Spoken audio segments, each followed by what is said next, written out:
Live edge wood tables, high efficiency lights, and great food are part of why they win awards. But the most recent comes from what they do at the bar. The use of iPads is a growing phenomenon in classrooms here and across the world. 65 high school seniors were awarded $1,000 scholarships. The CPSC says safer cribs will mean a safer sleep for babies. Many things influence a child's weight, like families, schools, and communities. It's important for them to have kids eat healthy things like fruits and balance calories with physical activity.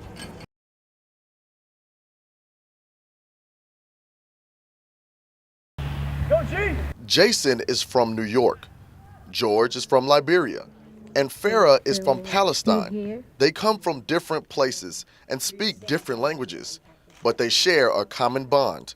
They all lost a family member to an act of terrorism. My grandma was on the plane that was supposed to hit the Capitol on 9/11.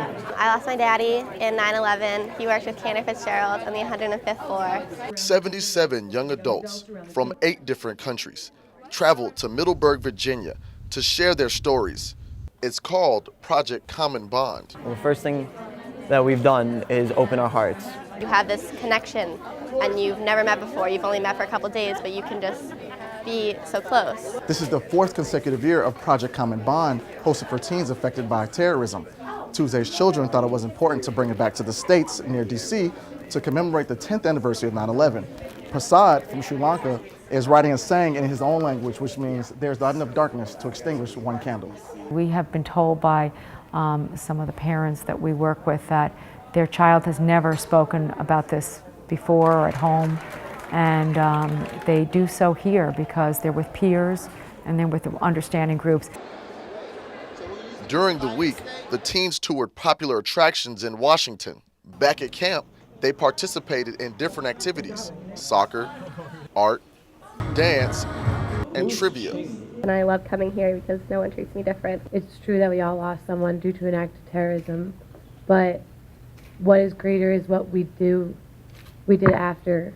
The stories of these teens are heartbreaking, but they know keeping a positive attitude I'm really happy to be here. is the important message. Garrett Flowers with the Medill News Service, reporting for the Daily Caller.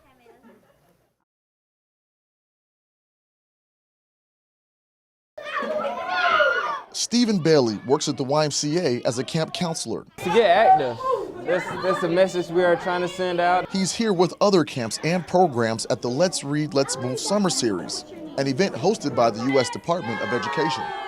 He wants to see kids excel by staying physically and mentally fit over the summer. We'll have them read a book in the beginning, and then we have them get active and teach them a nutritious lifestyle instead of candy and junk food all the time. The summer's not over yet, and the Education Department recommends ways for parents to prevent what they call rusty readers. Encourage your child to read at least 30 minutes a day.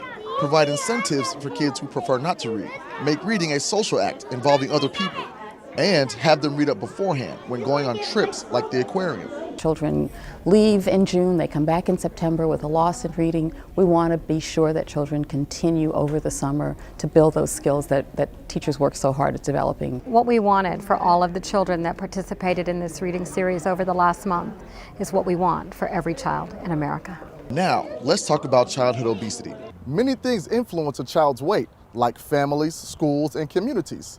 It's important for them to have kids eat healthy things like fruits and balance calories with physical activity. You can keep them physically active by limiting their consumption of electronics, enrolling them in summer camps, or getting them outside to do activities like swimming. Garrett Flowers, Medill News Service, reporting from McClatchy.